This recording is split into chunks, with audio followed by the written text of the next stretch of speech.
Por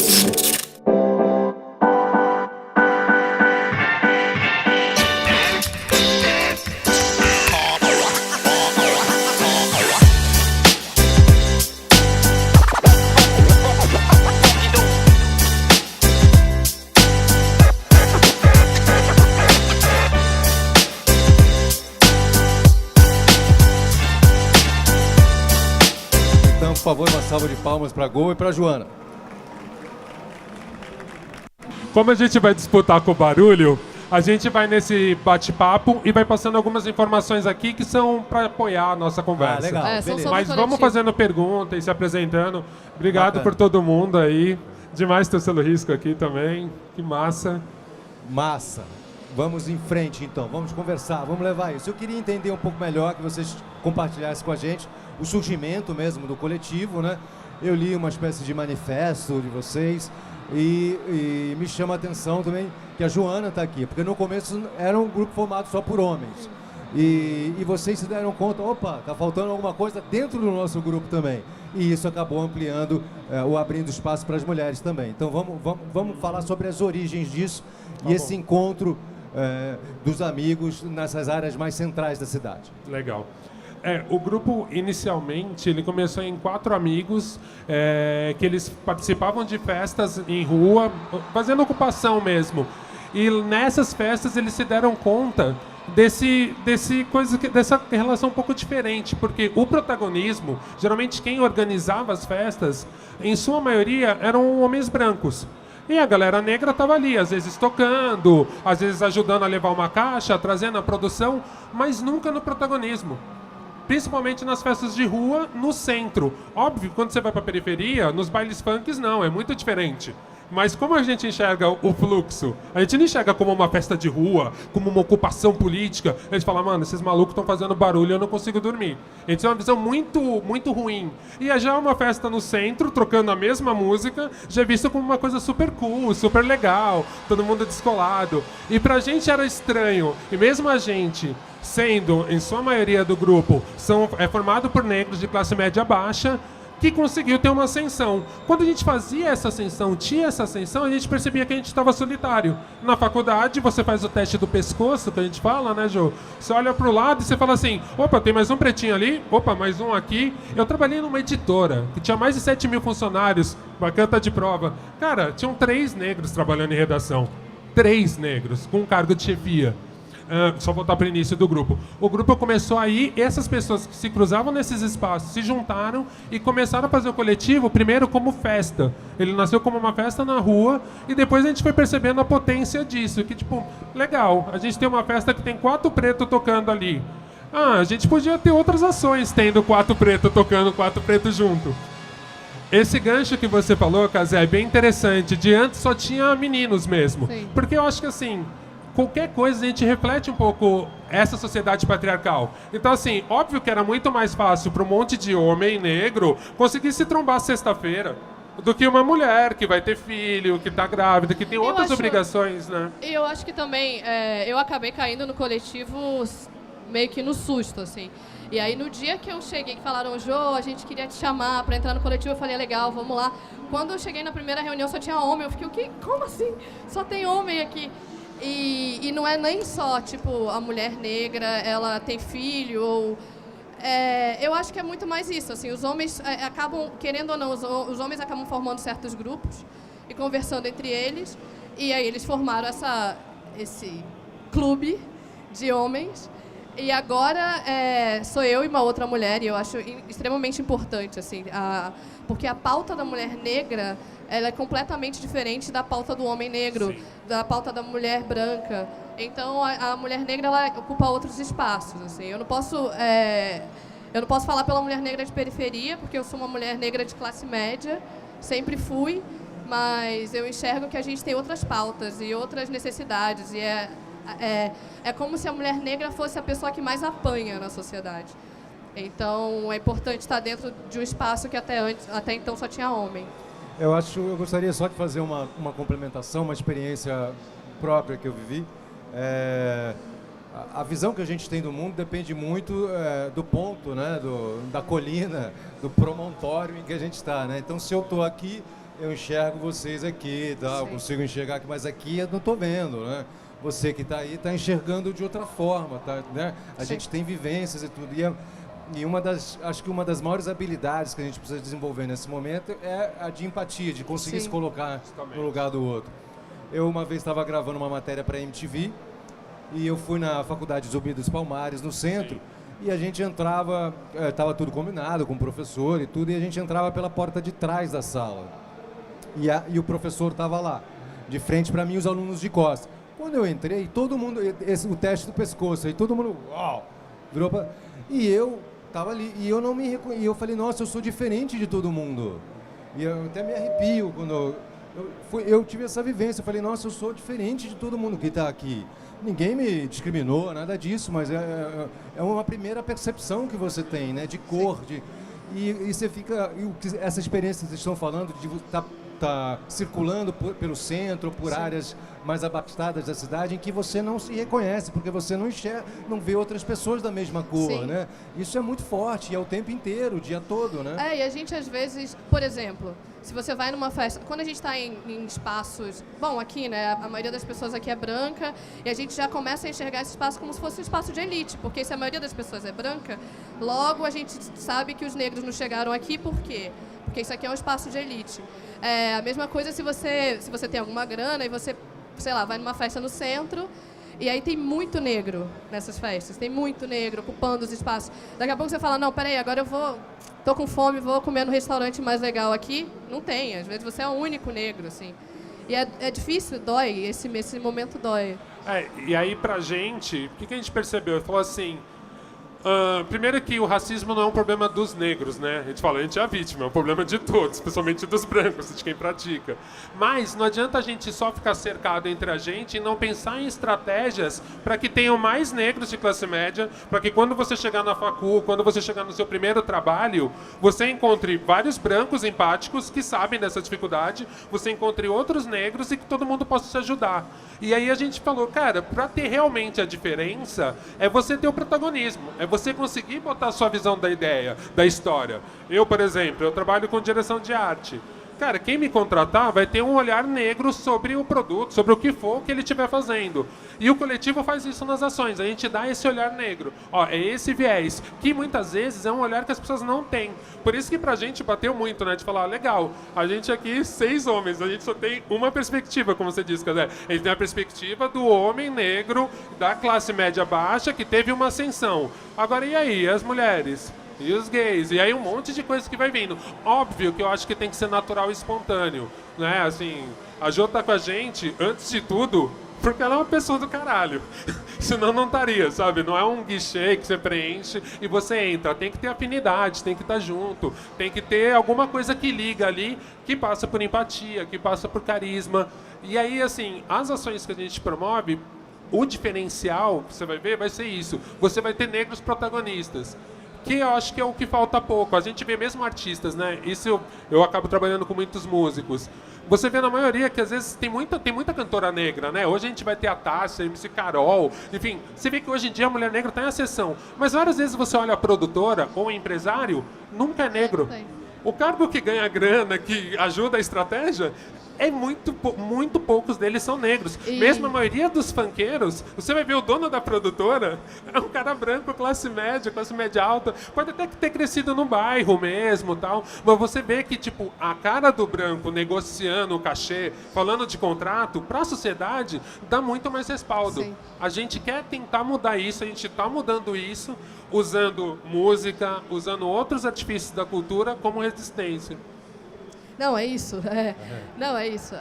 E que a gente tenta também se pôr em espaços de intelectualidade negra. Porque existe isso também. A gente fala assim, uma cantora negra, a gente enxerga muito negro como provedor de diversão. Então, o negro, ele te dá música, ele te dá futebol, ele te dá sexo, e ele é um provedor de diversão. A gente teve uma construção desses anos, nesse país racista, tão racista que a gente vive, uma construção do negro como burro também. Então, a gente também se coloca no espaço de intelectualidade. A gente tem, dentro do coletivo, a gente tem vários intelectuais. Então, assim, além da gente ter essa parte da cultura e da diversão, a gente também se coloca em um espaço de intelectual, porque é extremamente importante a gente promover talvez um exemplo, até um pouco meio querer salvar todo mundo, mas não é, mas assim, um exemplo que a gente não é só diversão. A gente é diversão, mas a gente também é inteligente pra caralho, sabe? A gente também é capaz pra caralho. Eu acho legal, a gente percebeu isso, assim, no começo a gente começou a ser associado muito a essa questão do entretenimento. Aí a gente pensou, putz, mas só com as festas, com as ocupações, apesar da gente festa e ocupação como um ato político, a gente falou, cara, a imagem é muito forte. Cara, você vê um monte de maluco tocando. A gente toca geralmente 6, 8 caras, meninas junto, gay junto, todo mundo no palco. É muito forte essa imagem. Mas é uma imagem que a gente já tem do negro promovendo festas.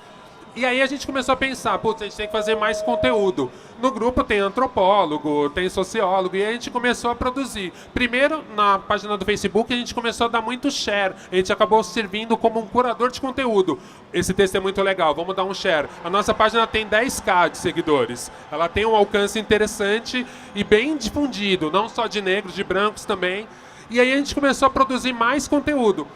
Esse ano, por exemplo, a gente estreou uma série que o Marcos, que dirigiu, um dos membros do coletivo, em que ele pega o mote do cabelo. Ele entrevista uma pessoa branca, uma pessoa negra, e conta uma história sobre o cabelo. Casé, conta uma história como vai ser careca. E aí você conta uma história e a gente vê essa história também de uma pessoa negra. E aí é muito legal quando você cruza histórias. Às vezes são histórias tristes, às vezes são histórias banais, mas é muito louco como essa questão de identidade é diferente e, ao mesmo tempo, tem uma parte que une, porque como é importante, né?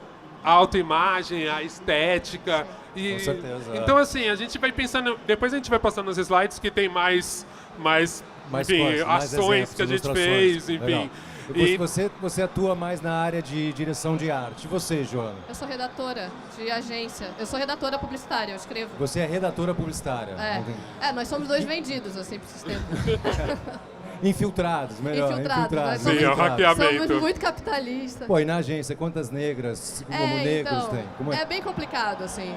Eu escrevi um texto até, se vocês quiserem procurar, e um dia se chama A Única Negra da Criação. Porque em agência é isso. Agência, e além de ser negra, eu também sou mulher, né? E eu sou da parte de criação, que é a parte que é tipo dos caras. Usar óculos também. Os óculos. Outro recorte. Eu sou rondoniense, é tipo outro recorte. Não, então, na criação, que é um lugar masculino, branco, de classe média, é muito difícil. Tem um tempo que eu estou num período de desconstrução, que todo mundo tá, mas também porque eu me via muito assim, um dos caras, sabe? Os caras falavam, isso aí, coçou o saco, isso aí, cara, legal.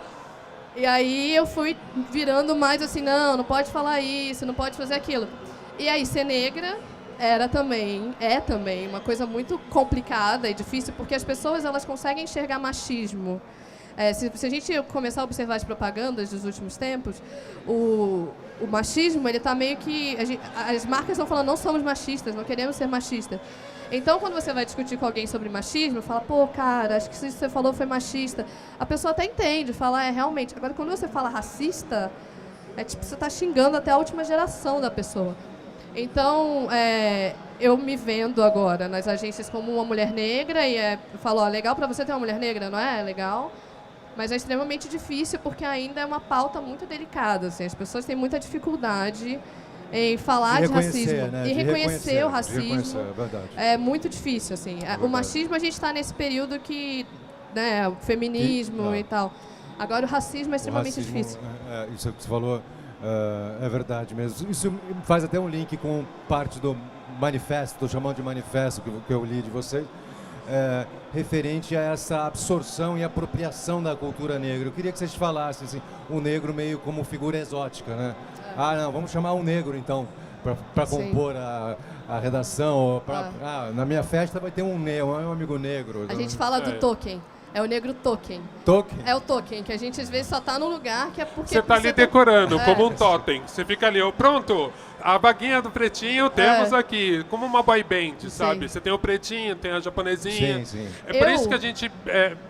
Não, eu tô aprendendo a capitalizar isso, sabe? Como eu sou publicitária, falando, você quer um token, então vamos lá, mas vai custar uma grana seu token.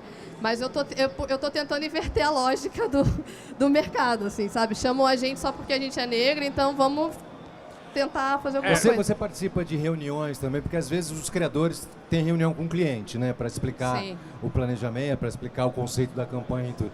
Você percebe, já viveu alguma situação que você falou, esse cara olhou estranho para mim, ou porque eu sou mulher, ou porque eu sou negra, alguma coisa? Sim. Não, tem umas situações que as pessoas acham que eu sou burra, mas é porque a mulher negra tem esse papel de mulher burra, então, assim, e aí é muito difícil porque eu tenho que ficar me provando o tempo inteiro, eu tenho que ficar falando sempre, não, porque segundo sei lá quem, eu não sei quem lá, é meio cansativo às vezes, assim. E aí tem dias que eu assumo, tá, beleza, vou ser idiota mesmo, fico lá sentada, assim, mas já ouvi, e também as pessoas, quando a gente está num lugar muito branco, as pessoas acham que tudo é tudo bem. Então, uma vez eu estava na agência, por exemplo, e uma menina que trabalhava comigo falou com o meu chefe assim, você gosta de um pretinho assim, né? Falou pra ele. Aí deu uma piscada assim. E aí ele, não, porque a gente estava fazendo um casting, né? E ele falou que queria um negro. Aí ele, o casting, né? Ela, tá, não, você gosta de uma pretinha. E eu assim, no meio, assim, meu Deus, que conversa é essa? Eu tô aqui no meio. Gente, eu tô aqui. Sabe? Então, tem ela isso, fala, assim. não, você não é pretinha, você fez faculdade. Então, é uma lógica desse tipo. E as pessoas às vezes esquecem que você é negro, assim, falam mais groselha. Tem uma outra coisa que acontece muito no mercado publicitário, eu acabei migrando muito para direção de vídeo. Então, assim, me chamam para temas que são de negros. Então, eu dirigi um trailer de uma série sobre hip hop. Óbvio, na minha carreira, eu trabalhei muito com hip hop, eu conheço muito música, eu faço clipe de banda, ok. Mas assim, quando vocês vão chamar um homem negro para dirigir uma campanha da Óticas Carol? Saca? Tipo, preto usa óculos. Então, assim, você percebe que às vezes, quando você passa essa barreira, você vira o especialista. E assim, eu não posso falar por todo o movimento negro. Tanto que a gente sempre fala, são os movimentos negros. Sim. O diferencial, eu acho, do coletivo nesse momento a gente tenta abrir porta para outros negros de classe média, funciona como um hub. A gente não precisa tocar em todas as festas, a gente não precisa estar em todos os eventos, mas se tem um nosso, ele vai abrir porta para outros. Ele vai chamar outros negros influentes que às vezes não tem esse espaço. Então depois a gente vai passar se quiser adiantar até, Jô, pode ser. a gente vai passar um pouco do nosso hub. A gente vai chamando outros negros que estão produzindo para também dividir um pouco esse protagonismo, para também conseguir alcançar mais pessoas. Legal. A gente entra numa, tipo, My People First, assim. Que se for para indicar alguém, a gente prefere indicar negro, sabe? Sei. Se for para indicar uma mulher negra, sempre a gente. Assim. Esse primeiro painel, então, fala um pouco pra gente. Né? Então, esse primeiro painel, por exemplo, a gente mostra... Putz, a letra tá bem pequena para vocês, né? Mas eu vou ler só alguns casos. A gente mostra alguns dos grupos que a gente se uniu, ou fez junto, ou serviu apenas como hub mesmo. A gente tem um contato na prefeitura, vai ter um evento tal. Vocês não querem falar? Não, por que a gente vai falar? Nós somos homens negros, ou a gente não tem a vivência que esse grupo, que o coletivo de Jeje, que dá aula para mulher negra na periferia, eles têm muito mais. Pô, vamos falar com elas e faz essa conexão. Então, assim, hoje em dia a gente entende muito mais que, além daquele vetor de produção de conteúdo, de compartilhamento de conteúdo que a gente acha bacana, tem essa coisa que é muito por trás ali, que está nos bastidores, que a gente vai se ajudando, e a gente sempre gosta de usar esse termo, que é um termo da moda e tem tudo a ver com a Campus Party, que é o do hackeamento. Eu não tenho que ficar batendo nas pessoas, ficar tipo, você foi racista, não é isso. Mas é entender e falar, cara, você quer ser mais legal? Você quer ser mais bacana? Seu evento tem mais a ver no seu evento? Se você vai falar de música e resistência, tem esse cara aqui, o Fábio Luiz, esse cara é muito foda. Ouve esse cara aqui. Talvez ele não tá na mídia ainda tão gigante quanto outros MCs, mas olha o conteúdo desse cara aqui. A gente pode fazer essa curadoria que ela é um pouco mais verdadeira, eu acho. Ela é mais orgânica mesmo. É a nossa vivência, a gente tá vendo isso todo dia. São os nossos brothers que a gente cruza no rolê. É outra história, não é um maluco que nunca te viu, que pega o telefone... alô? Eu soube que você faz uns rap, né? Não, é outra parada, é uma conversa que já tá num outro nível. Então, de certa forma, assim, a gente percebeu esse espaço e percebeu como ativar. Aqui a gente tem alguns desses casos de gente que ajudou a gente desde o Itaú Cultural contra as meninas da Hot Paint, que são uma dupla que fizeram a marcha das meninas crespas, enfim. Então, é muito legal, assim, a gente perceber que essa rede ela vai crescendo e se autoalimentando, e às vezes é muito engraçado, assim, já aconteceu da gente convidar uma pessoa, um membro do coletivo, e depois ser convidado por essa pessoa que a gente convidou. Vocês não querem fazer? Não, então, a gente que convidou. E a gente acha isso super positivo, que essa rede está aumentando. Fala rapidinho só. Porque a gente percebe que esse capital social, uma pessoa branca de classe média, ela tem isso orgânico. O cara estudou no Bandeirantes, aí o brother dele virou chefe no banco, é o brother dele. O negro, geralmente, ele não tem esse capital social, ou o capital social dele é do bairro. Então, assim, se você me soltar na Vila das Mercedes, no Parque Bristol, rola super fácil pra mim, eu cresci ali. Entre brancos pobres, entre negros pobres, entre todo mundo. Agora é muito diferente quando você começa a ir pro mercado de trabalho e lidar com uma galera que você fala assim, velho, esses caras estudaram tudo junto. Tipo, meu, eles se conhecem todos, é um capital social orgânico. E eu não posso ficar com raiva do cara e culpar o cara porque o cara nasceu com mais grana.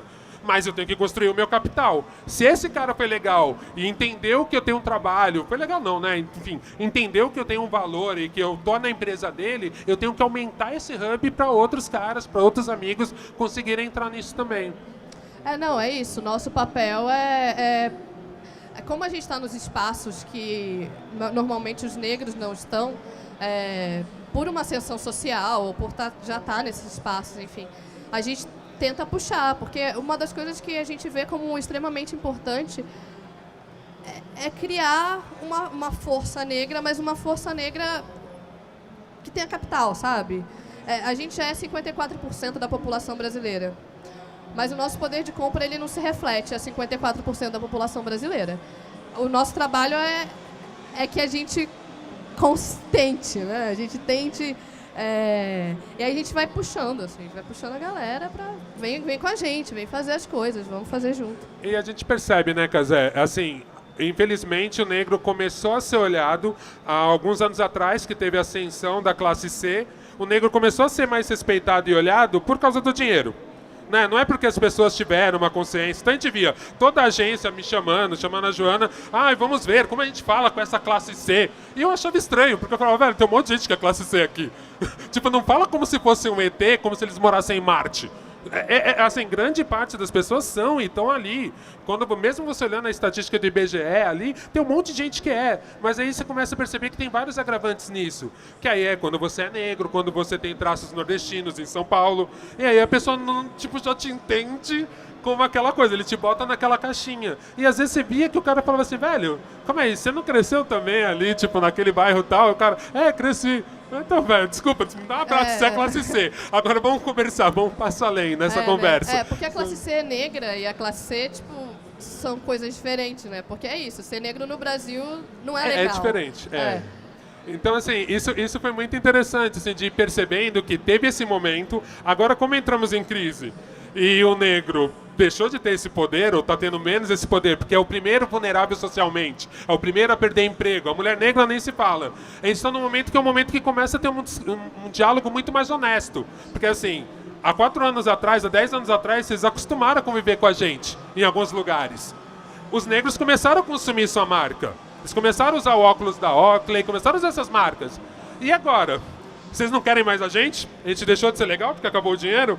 Então tem um momento que é discutir a relação, um momento muito sério. E não é à toa que nos últimos anos a gente vê música e resistência crescendo. Não é à toa, sabe? Tipo, é um zeitgeist no mundo inteiro. Nos Estados Unidos tem o Black Lives Matter, a Beyoncé lançar um disco super empoderado, o Kendrick Lamar fazer uma música que é um tapa na cara. Aqui no Brasil, o Cits da Emicida, mesmo Criolo, MC Carol, todas as meninas que apareceram, né? A Carol com K, MC Carol, Tássia, aparecendo entre aspas, todos já estavam aí, há uma correria de 10 anos, mas agora estão em ascensão, mesmo a Elza Soares, gente. A Elza Soares. Tipo, essa mulher teve 300 discos e agora parece que estão reconhecendo a mulher, sabe? Então, assim, você percebe que nesse momento é o momento de todo mundo olhar no olho do outro, sinceramente, e falar, então, vamos lá, vamos tentar achar uma solução para isso junto. A gente tá tentando se empoderar, tá chamando mais gente para esse hub, tá tentando fazer. E agora a gente precisa ter essa resposta do outro lado também, assim, honestamente, sabe? Tipo assim, legal, você é desconstruidão, você vai no rolê dos negros. Mas quantos negros você já indicou para uma vaga de trabalho? Olha lá no seu Facebook, quantos negros são seus amigos? sabe? Mas isso também, quantos negros são seus amigos, mas também é engraçado porque às vezes a gente usa o negro como se fosse, né? Tipo, eu tenho até um amigo negro. Eu não sou racista, eu tenho um amigo negro, ele é gente boa, legal, assim. Mas quantos amigos negros eu escuto, né? Quantos amigos negros eu considero, tenho consideração por ele. Eu vejo que importa o que ele fala. E uma coisa que o Olga estava falando agora da crise, é provável que a gente veja os números assim, a mulher negra está empreendendo, a mulher negra empreendedora, e aí a gente... E aí, que legal, a mulher negra empreendedora, não sei o quê. E que, na verdade, a mulher negra, ela não tem espaço no trabalho formal, né? E vira empreendedora. Eu adoro quando eles chamam bico de empreendedor. Eu adoro isso. A pessoa... eu entendo, realmente, na denominação, a pessoa que está fazendo unha para outra, ela é uma empreendedora. Mas é muito diferente das startups que eu trabalhava quando eu estava na Info. Tem algum investidor anjo para a tia que está na favela fazendo unha? Para essa empreendedora? Então, às vezes, eu acho que é meio complicado esse discurso muito liberal. Óbvio que tem várias coisas que são interessantes e que ajudam a pessoa a progredir, mas às vezes o jeito que classifica é um pouco escroto, assim, quando a gente vê desse lado. Quando você vê de perto, você fala assim, gente, tira essas palavras bonitas, vamos lá na periferia mesmo. Vamos ver pra menina que vende gelinho na porta dela na Coab, tirar dentes. Vê se, tipo... É isso que você está computando aí no seu dado e falar, vou jogar qualquer número. Oi, tá certo? Vou jogar qualquer número aí, mas assim, fica lindo quando você fala lá, não, mas 60% dos empreendedores, do microempreendedores são negros. Aí você fala, tá, agora acompanha esse cara. Daqui 3 anos, esse cara continuou, ele conseguiu... Esse cara só tá aí porque não tem espaço no mercado formal, né? Que a nossa fala é de empreendedorismo. E aí a gente acaba falando, quando a gente lê esses números e quando você também é alheio à realidade negra do Brasil, você fala, nossa, que foda, né? Tá cheio de empreendedor negro, nossa, que demais e tal. Mas se você chegar pro cara e falar, querido, tem aqui, ó, uma carteira pra você, uma carteira assinada, aquele, olha, acabou, largou o empreendedorismo dele, vai ser CLT. A gente está quase chegando no final, eu queria saber se vocês conseguem rapidamente enumerar as estratégias de ação, então, para mudar, para reverter essa situação. Aqui a gente botou algumas das ações no ano, também está muito pequenininho para vocês verem, mas eu vou falar mais dos planos para 2017. Um dos planos é a gente montar o nosso podcast para ter essa discussão um pouco mais profunda. A gente vê que podcast é uma plataforma que está, principalmente a galera da Campus Party, eu imagino que a maioria de vocês ouvem podcast, acessam podcast, e a gente vê que é uma plataforma que dá para você discutir 1 hora. Quando o cara está num busão, se locomovendo, está no transporte público, ou mesmo no seu carro, ele consegue ouvir um debate com um pouco mais de profundidade. Óbvio, aqui a gente está falando super rapidinho, uma coisa super informal. Então é um jeito da gente conseguir transmitir esse conteúdo com mais qualidade, trazer convidados, trazer gente para discutir temas que estão aí, que estão rolando essa semana, a gente consegue dar uma agilidade e ter esses vários tipos de olhares. Então, assim, vai ter desde o Túlio, que, é sociólogo, discutindo, vai ter o Márcio, que é sociólogo também, é cientista social, e está aí produzindo eventos, vai ter todo mundo com um olhar e uma discussão um pouco mais profunda para a gente entender melhor e poder se aprofundar nessas questões negras. A gente também está bolando para esse ano um festival, que vai misturar não só bandas, enfim, cinema negro, teatro negro, dança negra. Esse é o nosso projeto mais ambicioso, a gente acha que até o final do ano a gente consegue ter. Vai sair. E também, um dos nossos sonhos é ter o coletivo Sistema Negro Visita. E a nossa ideia, porque assim, a gente percebe que tem vários lugares que eu tenho acesso, e pela minha carreira, enfim. Mas, por exemplo, tem muita gente que queria estar nesses espaços, visitar uma Volks da vida. E aí, quantos negros visitam uma Volks ou visitam o Google? Então a gente quer promover esses espaços, não só de empresa, mas a gente fez, por exemplo, a gente fez um primeiro que era para o Museu Afro. Ir com um curador e ele explicar o Museu Afro para uma galera que quiser ir. Agora a nossa ideia é tentar ser mais além, sabe? Tipo, visitar quilombos no Brasil. Tentar pegar uma agência de turismo parceira e juntar uma galera e falar, velho, você quer conhecer os quilombos? Ó, lá no Maranhão tem, lá em Alcântara tem. E é legal isso pra gente que é negro, porque a gente teve nossa história muito apagada, né? Então, assim, às vezes você não sabe de onde você veio da África, você não sabe de onde é que veio. Se você fala com uma pessoa branca, ela sabe assim, não, minha família se chama Rotzenberg, a gente veio dali do meio da Alemanha, não sei o que lá. E a gente fica, não sei. E a gente desconhece esses movimentos de resistência, tipo o quilombo, a gente não sabe, a gente não tem essa... Sim. É um pouco assim, a gente percebeu que a gente faz muita ação para o futuro, e muita ação de agora, e muita ação digital, porque é mais fácil. Mas a gente quer trazer um pouco para a terra, um pouco para o abraço, um pouco para estar perto, e também resgatar um pouco dessa raiz mesmo, essas coisas que a gente vai esquecendo, porque é um país miscigenado, e geralmente nessa miscigenação a lógica é clarear, né? A lógica é você lembrar do seu lado branco, a lógica é você deixar seu cabelo curtinho, a lógica é toda de clareamento. A gente quer reverter um pouco essa lógica, falar, cara, se você é miscigenado, aquele seu lado negro é muito bacana também, conheça ele, se empodere. Surgiu uma pergunta aqui, o que você gostaria de falar? É o seguinte, uma vez, eu sou da Zona Norte, minha mulher também é. Ih, saiu, parou De de sair. negro, e o que aconteceu? Eles mandaram a gente ir embora. A minha mulher foi no banheiro, as meninas foram junto e falaram assim, se você não sair daqui, vocês vão apanhar. E eu falei pra minha mulher, eles me falaram isso também. E minha mulher curte. Meu sogro era Judas, o nome dele. O apelido dele era Moreno. Então minha mulher, quando vai pra praia, eu me queimo, eu fico vermelho. Ela fica negra, ela vem negra. Aí eu falo assim, eu saí com uma branca e volto com uma negra. Se minha mulher ver, você vai ser brava, ela vai ficar brava com você. Entende? Então a minha mulher, ela se ela vai na praia, ela fica morena. A gente... E o cabelo dela é que nem o seu, entendeu? Olha, eu sinto muito que tenham expulsado você do Eu baile. digo, meu coração é que nem o seu. É Claro, vermelho, claro. se eu me machuco, sem sangue, entendeu? Que nem o seu. Mas é porque... Mas eu não estou falando em geral. Sim. Eu estou falando o que aconteceu.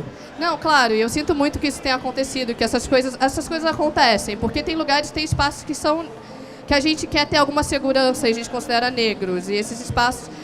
Mas acho a que gente quando... É interessante o que o senhor colocou, porque o senhor sentiu na pele o que os negros sentem todos os dias, né? O senhor teve uma experiência em que o senhor foi discriminado junto com a sua mulher num determinado local e o senhor percebe toda a mágoa, toda a ferida que isso gera na gente. E eles estão vivendo isso há 400 anos, todos os 500 dias. anos no Brasil, todos os dias. E a gente às vezes fala, é complicado falar isso no Brasil, a gente sempre fala, eu tenho sangue negro, eu tenho algum negro na minha família. Mas a gente só é discriminado pelos traços negroides que a gente fala que a gente tem. Então, eu só sou discriminada porque meu cabelo é crespo, só. E isso me faz negra. Então, assim, a gente tem que se atentar, a gente sempre fala muito isso, eu ouço isso muito falar, mas o meu avô era negro, mas não sei o quê. Mas tem muita gente que passa a vida sendo branca e tá tudo bem, tá tranquilo, sabe? Você jamais sofrerá racismo porque o seu cabelo é crespo e você cortou ele curto.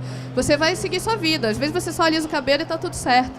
Então, assim, o racismo é muito forte no Brasil, enfim, e eu sinto muito que isso tenha acontecido com o senhor, mas é o que o Casé estava falando, sabe? A gente passa isso todos os dias. E é uma exceção, né? A mocinha ali quer falar também. Você quer falar? Oi, gente, Tudo tudo bem? bom? Oi, tudo Meu bem? nome é Ana, eu sou historiadora, estou muito feliz de estar aqui com você, sou lá da UFMG. E eu queria Sotaque fazer bom? um relato também em relação a essa questão de como é difícil o racismo no Brasil. Eu trabalho História da Ciência aplicada à saúde no Brasil, no século XX, e eu trabalho na Faculdade de Medicina lá há 2 anos, mais ou menos. E logo quando eu entrei, eu sou restauradora também, e eu comecei a fazer visitas guiadas no espaço e tudo mais. E aí, teve um dia que eu ia receber uma visita, eu estava mexendo com as coisas de restauração, e aí eu fui até o banheiro, que os alunos utilizam também, o banheiro feminino, e aí a moça olhou pra mim e falou, nossa, que bom que você chegou, porque o banheiro tá sem papel. E eu falei, tipo, cara, eu tava com um crachá me identificando como estagiária, eu tava com a camisa do meu curso, o jaleco de monitora, de visita, e mesmo assim, ela virou pra mim e falou, olha, que bom que você chegou, porque o banheiro tá sem papel. Então, eu percebi nesse dia também que, além do racismo ser uma coisa que dói muito, que você não sabe lidar depois, ele tem a ver, tipo, com a cor da sua pele, sabe? Sim. Por mais que eu tivesse arrumada, identificada, a cor da minha pele que falou primeiro, assim. Então, eu acho que o maior desafio para o racismo no Brasil, acho que a galera que está aqui, que puder refletir sobre isso, é a gente pensar por que a gente não admite que isso acontece, sabe? Por que a gente não consegue reconhecer que isso é uma prática ruim que nosso país tem e o que a gente pode fazer para superar isso, assim. E eu dou aula também na rede pública de BH, já vi várias cenas, vários casos, então acho que o que a gente pode fazer nesse sentido é promover debates, assim, chamar as pessoas negras para falar, não, de todas as áreas do conhecimento. Então a gente tem a importância de incluir a tecnologia nisso também, porque o negro tá sim à margem dessas coisas e a gente sofre sim nos lugares. Então não estou dizendo que todos os médicos, as pessoas que estavam na faculdade de medicina fariam essa prática, mas eu acho que é por aí, assim, a gente admitir que isso acontece. Antes de vocês fazerem o fechamento, vamos só pegar um depoimento dele aqui. Então, na verdade, eu tenho uma pergunta para fazer. Quando vocês falaram a parte de cinema negro, tanto quanto no Brasil quanto fora, eu acho que a parte do cinema negro fora ela é um pouco mais voltada à parte de comédia, à parte de dramatização, mas eu vejo muita falta de personagens negros em filmes mais de ação, em filmes de ficção científica, filmes que mostram parte dos negros que ainda não são tão exploradas. Tanto que agora vai sair um filme que fala sobre algumas mulheres negras que fizeram a diferença. Isso. E eu achei isso muito importante. A pergunta que eu tenho para fazer para vocês é tipo, a parte do cinema negro no Brasil, por que ela ainda é um pouco defasada e mostra muito mais da parte pobre do que a parte rica que o negro tem para oferecer? Eu acho que o cinema ele reflete a sociedade também, né? E assim, cinema é muito caro, tanto lá quanto aqui, principalmente quando envolve efeitos especiais. Duplica, triplica o valor. Então acho que assim, é uma preocupação, mesmo no cinema no Brasil, é uma preocupação ter vários estilos. Vendo um programa como o do Lázaro, o Mr. Brown na Globo, eu vejo muito isso. Essa forma de hackear o sistema, de usar o dinheiro deles, usar a estrutura deles e conseguir produzir uma obra que é baseada no humor, mas que tem muita sacada, que não foge dessa questão negra, que é provocativa. Então acho que ainda é uma questão de grana. Você vê que diretores que são mais reconhecidos, eles conseguem fazer esse leque de estilos de filmes muito maior, né? Sim. Então assim, eu acho que é uma questão de ir tendo mais nomes em ascensão. Eu acho também que a gente, eu não sei se vocês recordam, se vocês lembram, mas o Brasil, ele não teve incentivo a cinema durante uns bons anos. Assim. Na época do Collor, ele cancelou completamente. Então, tem um pouco a ver com isso também. Assim, o cinema no Brasil, de uma forma geral, ele tá voltando agora, né? A gente teve o cinema brasileiro voltando agora. E a gente, como negro, que está às margens da sociedade, o dinheiro demora um pouco para chegar na gente. Então, assim, se está voltando agora para os brancos, se a galera está voltando a fazer cinema agora, vai voltar para mim, né? Isso. A gente vai demorar um pouquinho ainda para ter um cinema negro, mas um cinema negro de massa. A gente tem produções culturais e tem documentários incríveis sobre negros, para negros, maravilhosos, mas assim, massa, eu acho que vai demorar um pouco porque a gente teve esse problema no governo Collor. E vai demorar um pouquinho para o dinheiro chegar na gente, assim. A grana vai demorar para chegar na gente, como tudo demora mais para chegar na gente, essa grana do cinema vai demorar para chegar na gente. Você estava falando do cinema, mas você falou que tem filmes maravilhosos. Fala que filmes que são. Cabela é maravilhoso. Qual? Cabela é maravilhoso. Era esse que ia falar? Cabela é maravilhoso. Tem uma documentarista que eu gosto muito, ela chama Jéssica Silva. Procurem mais sobre ela é muito boa. Só que eu sou muito ruim de nomes, mas ela sempre faz umas exibições. Ela fez Vidas de Carolina, que está sempre no Aparelha Luzia. Tem um diretor que é bem legal, ele tem muito curta, tem coisas no YouTube, tem filmes extensos, que é o Joelzito. Ele é um dos maiores cineastas negros daqui e que eu acho que vale muito a pena a pesquisa. Joelzito. Qual que é a próxima pergunta? Tem uma pergunta aqui da Tassi. Na verdade, não é... Oi, gente, tudo bem? Não é uma pergunta, é só um adendo na questão do cinema negro. A Yasmin Tainá, que é a diretora roteirista do Cabela, ela acabou de ir para o Festival Internacional de Roterdã, nos representar, convidada diretamente pelo diretor do festival, que ele ficou surpreso em saber que existia produção do cinema negro no Brasil, porque ele nunca ouviu falar. Como que funcionam essas coisas? Cabe à Ancine enviar o nome das produções, mas a Ancine nunca enviou nenhuma produção negra. E então, é muito louco, porque o Jefferson D já fez pelo menos 5 longas, até com atores globais, e não aparece, né? Exato. Então, a invisibilidade das produções negras também é um fator muito decisivo para que não consiga acessar as massas e chegar em mais pessoas. Tipo, chega de uma maneira meio quase que sorte, vamos dizer assim, porque aí um cara em outro lugar do mundo descobriu e agora ela levou mais produções juntos com ela. E mesmo assim, a gente só sabe porque a gente é negro, né? Essas coisas a gente acaba sabendo porque a gente é negro. Porque tá na rodinha ainda, né? Porque assim, eu conheço ela e por isso que eu sei disso. Agora, existem milhões de pessoas no Brasil que não têm ideia do que isso está acontecendo. Sim. Completamente, tá. Tarde, meu nome é Marcelo e eu gostaria de fazer uma pergunta porque eu sempre me envolvi com causas negras, na época que tinham democratas e tal. E na minha família, por exemplo, a minha mãe... Que legal sua família. Sua mãe foi no Democratas, no clube? Não, ela foi, desde aquela época, 1992. Incrível. E é o seguinte, minha mãe, ela sempre teve um poder, uma situação de destaque pelo estudo dela, porque hoje, que nem ela, no caso, ela era comandante da PM e tal, não sei o quê.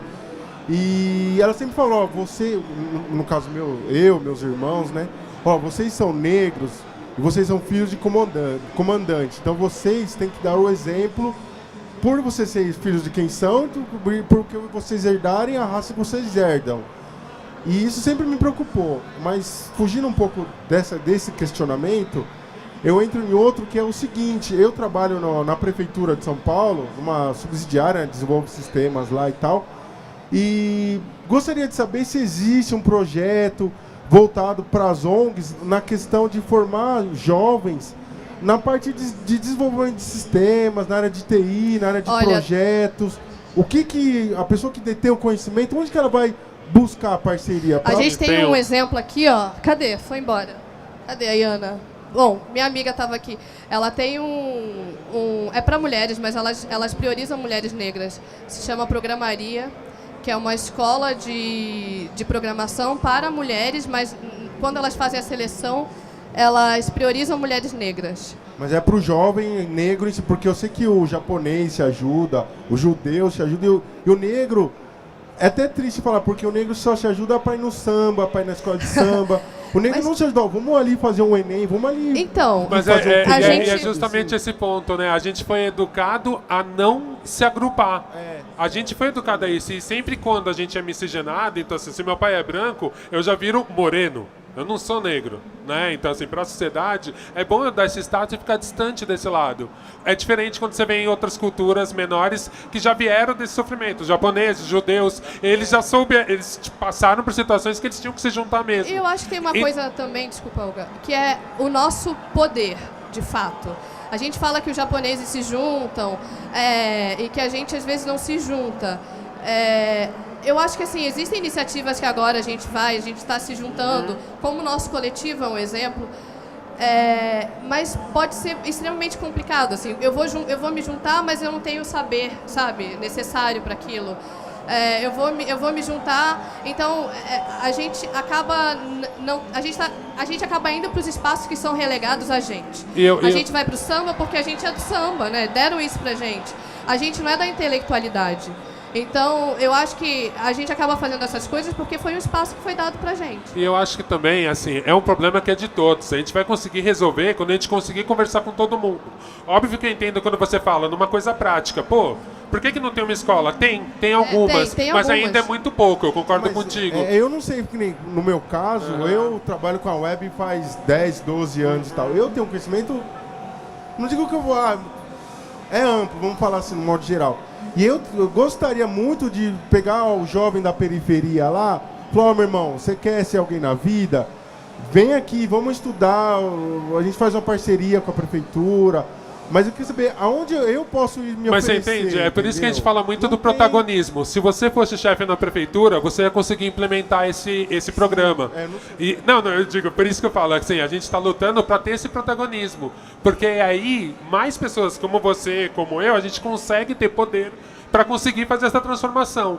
Eu acho que tá todo mundo rumando para esse caminho mesmo. Mas é um processo. Assim, quando você tiver poder, quando você crescer mais e você vai crescer, você já vai crescer com essa mentalidade. Falar, pô, eu tive sorte, minha mãe teve uma carreira militar e conseguiu me ajudar a estudar. Eu tive uma família. Agora, assim, não pode ser uma sorte só. Eu posso ajudar outras pessoas. Sim, e eu acho assim, é importante que não seja só os negros fazendo isso. Por isso que eu falo, acho que a gente não precisa se fechar. Porque tem um monte de branco que já tem o acesso, tem empatia, já consegue enxergar esse problema. Então esse cara pode ajudar. Eu prefiro que esse cara ajude num gueto, negro, sem grana, e fica todo mundo ali, ó, nas 2 horas que eu tenho um puxadinho aqui em casa e eu vou fazer tal coisa. As iniciativas que eu conheço são de pessoas brancas, ou programaria que é da minha amiga que é chinesa, mas que são pessoas brancas, mas que priorizam negros. Então são iniciativas de pessoas brancas, mas elas priorizam porque negros. A gente começa a entrar numa outra questão, que é o seguinte, eu vou prestar um concurso ali. Quem que passa? É o japonês, é o chinês, é o alemão, um ou outro negro. Mas aí a gente tem um problema muito, mas a gente tem um problema muito grande de acesso também. É porque a gente, é que você está falando no final, da ponta. Mas assim, é porque a gente, às vezes, o negro, se ele não tem uma educação boa ali, de base, porque querendo ou não, a gente depende ainda, como negro, de escola pública. Porque a gente, quando a gente fala, a maioria do, sei lá, é pobre que tem que ter acesso. A maioria da população pobre do Brasil é negra. E a maioria da população que vai para a escola pública é pobre, logo negra.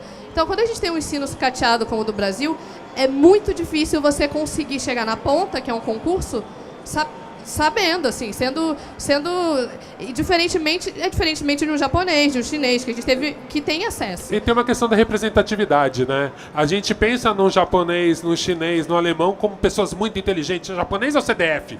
E assim, é engraçado, porque você vê poucos negros nesse lugar, logo eles inspiram poucas pessoas. Eu gostei muito quando o menino falou desse filme, das 3 negras que trabalharam na NASA, que é isso, tipo, a gente vê poucos desses caras. A história dessas mulheres da década de 50, 60. Agora só saiu um filme.